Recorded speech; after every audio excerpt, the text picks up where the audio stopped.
नमस्कार, capital TV Bihar में आपका स्वागत है। मैं हूं आपके साथ निम्मी सिन्हा। इन दिनों बिहार में चुनावी रणनीतिकार प्रशांत किशोर ने जन सुराज पद यात्रा निकाली है।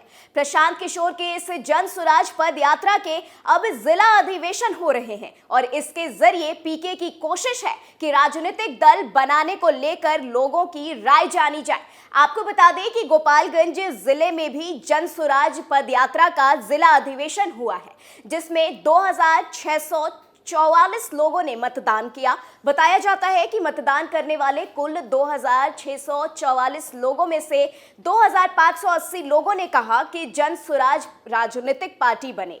इस अधिवेशन का आयोजन जन सुराज पद यात्रा 124वें दिन गोपालगंज के गांधी कॉलेज के मैदान में गुरुवार को किया गया था। जन सुराज पद यात्रा के गोपालगंज जिला अधिवेशन में जन सुराज की पार्टी बनने, लोकसभा चुनाव लड़ने और बिहार की सबसे बड़ी समस्या के मुद्दे को लेकर मतदान हुआ। जन सुराज पद यात्रा की ओर से मतदान को लेकर मिली जानकारी के मुताबिक कुल पड़े 2644 मत में से 2580 लोगों ने पार्टी बनने के पक्ष में वोट किया। वहीं 64 लोगों ने मतदान के जरिए कहा कि जन सुराज को राजनीतिक दल नहीं बनना चाहिए। अगर जन सुराज पार्टी बनती है तो क्या उसे 2024 का लोकसभा चुनाव लड़ना चाहिए?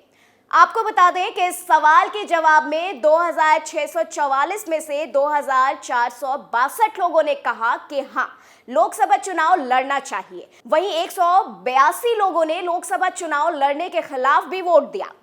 बिहार की सबसे बड़ी समस्या के सवाल पर 58% लोगों ने बेरोजगारी और पलायन को सबसे बड़ी समस्या बताई। वहीं 27% लोगों ने भ्रष्टाचार और 15% लोगों ने भ्रष्टाचार और 15% लोगों ने किसानों की बदहाली को समस्या बताई। इसी के साथ जन सुराज पद यात्रा का अधिवेशन समाप्त होने पर मतदान के नतीजों का ऐलान किया गया।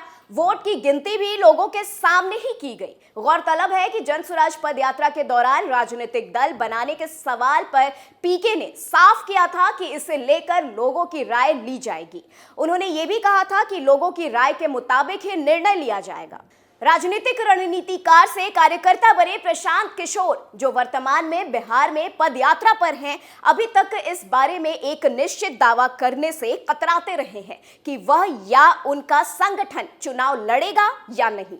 हालांकि उनके समर्थकों के बीच एक जनमत सर्वेक्षण के परिणाम, जिनमें से 95% से अधिक ने एक जिले में 2024 के लोकसभा चुनावों में भागीदारी का समर्थन किया, उन्होंने इस विचार को मजबूत किया है कि पीके राजनीतिक कदम उठा सकते हैं। जैसा कि उन्होंने अक्सर कहा है कि अभियान के प्रतिभागियों का इस मुद्दे पर अंतिम कहना होगा। वहीं इस मुद्दे पर आयोजकों ने कहा कि जन सुराज पद यात्रा के अनुयायियों के बीच रविवार को पहला मतदान आयोजित किया गया कि क्या संगठन को संसदीय चुनाव लड़ना चाहिए। इस मतदान के प्रतिभागी वे लोग थे जो पूर्वी चंपारण जिले में अभ्यास में शामिल हुए थे। नवंबर में कराया गया सर्वेक्षण। आपको बता दें कि पिछले साल नवंबर में पश्चिम चंपारण जिले में अनुयायियों के बीच एक सर्वेक्षण कराया गया था कि क्या अभियान को एक राजनीतिक दल का रूप लेना चाहिए। तब इसके जवाब में मतदान में 2887 व्यक्तियों ने हिस्सा लिया, जिसमें से 2808 ने इसका समर्थन किया था। राजनीतिक दल के गठन का 98% लोगों ने किया समर्थन। आयोजकों ने कहा कि पूर्वी चंपारण में 98% से अधिक अनुयायियों ने राजनीतिक दल के गठन का समर्थन किया, जबकि 95% से अधिक 3691 व्यक्तियों में से 3515 चाहते थे कि यह अगला लोकसभा चुनाव लड़े। लोग तय करें चुनाव लड़ना चाहिए या नहीं। वहीं चुनाव के लिहाज से पीके ने कहा है कि यह अभियान से जुड़े लोगों को तय करना है कि चल रही कवायद को राजनीतिक मोड़ लेना चाहिए और चुनाव लड़ना चाहिए या नहीं। वो बेतिया से महात्मा गांधी की जयंती 2 अक्टूबर से शुरू हुई यात्रा के दौरान मुख्यमंत्री नीतीश कुमार के नेतृत्व वाली महागठबंधन सरकार की आलोचना करते नजर आ रहे हैं। जदयू नेता के रूप में संक्षिप्त करियर। आपको बता दें कि पीके ने 2021 में पश्चिम बंगाल विधानसभा चुनाव के बाद कहा था कि वह अब किसी भी राजनीतिक दल के चुनाव प्रबंधन का हिस्सा नहीं रहेंगे। उनका जनता दल में एक राजनेता के रूप में संक्षिप्त करियर रहा। उन्हें नागरिकता अधिनियम के लिए पार्टी के समर्थन के खिलाफ अपने मुखर स्टैंड के लिए जनवरी 2020 में बर्खास्त कर दिया गया था। चलिए आप जान लीजिए कि आखिर ये पद यात्रा कहां से शुरू हुई। दरअसल जनसुराज पद यात्रा के 118वें दिन की शुरुआत गोपालगंज के पंचदेवरी प्रखंड अंतर्गत खलगांव पंचायत के भगवती बाजार चौक से हुई। गोपालगंज प्रशांत किशोर की जनसुराज पद यात्रा का चौथा जिला है। 2 अक्टूबर 2022 को पश्चिम चंपारण के भितिहरवा गांधी आश्रम से शुरू हुई पद यात्रा पश्चिम चंपारण, शिवहर और पूर्वी चंपारण होते हुए गोपालगंज पहुंची। उन्होंने जिले में लगभग 8 दिन बिताया और इस दौरान वे अलग अलग गांवों और प्रखंड में पदयात्रा के माध्यम से जनता के बीच जाकर उनकी समस्याओं को समझकर उनका संकलन कर उसके समाधान के लिए पंचायत आधारित ब्लूप्रिंट तैयार किया था, जिसे पद यात्रा खत्म होने के बाद जारी किया जाएगा। अभियान को दल बनाने से जुड़े सवाल का जवाब देते हुए प्रशांत किशोर ने कहा कि जनसुराज कोई तीसरा या चौथा मोर्चा नहीं बनेगा, बल्कि कोई दल अगर हम लोग बनाएंगे तो वो सिर्फ वही एक मोर्चा बिहार में बचेगा।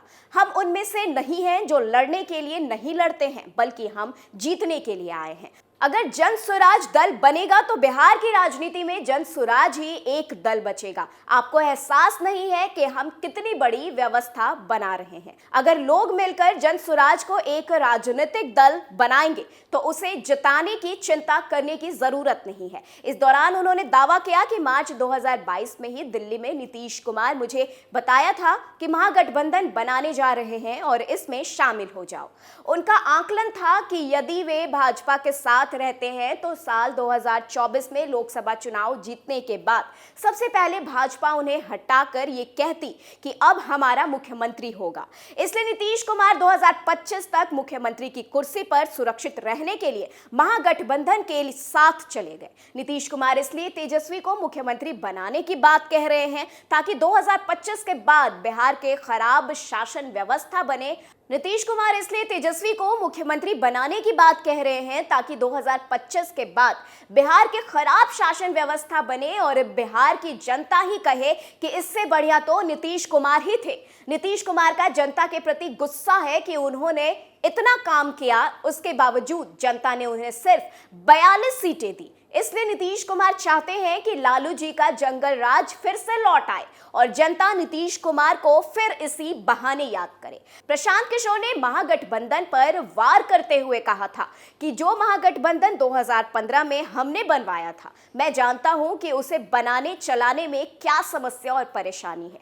2015 में 3 दलों का महागठबंधन था, आज 7 दलों का महागठबंधन बनाया है और कोई भी ऐसा आदमी नहीं है जो 7 दलों के नेताओं को साथ बैठाकर बात कर सके। नीतीश कुमार में तो वह काबिलियत कभी रही ही नहीं। पूरे महागठबंधन बनाने की प्रक्रिया में लालू नीतीश कुमार कितनी बार मिले हैं, आप रिकॉर्ड देख लीजिए। नीतीश कुमार और लालू यादव तो साथ में बैठकर बात भी नहीं कर सकते हैं, ये लोग कैसे महागठबंधन चलाएंगे। बहरहाल अब इन सभी विश्लेषण के आधार पर यह बड़ा सवाल खड़ा होता है कि आखिर प्रशांत किशोर की आगे रणनीति क्या है।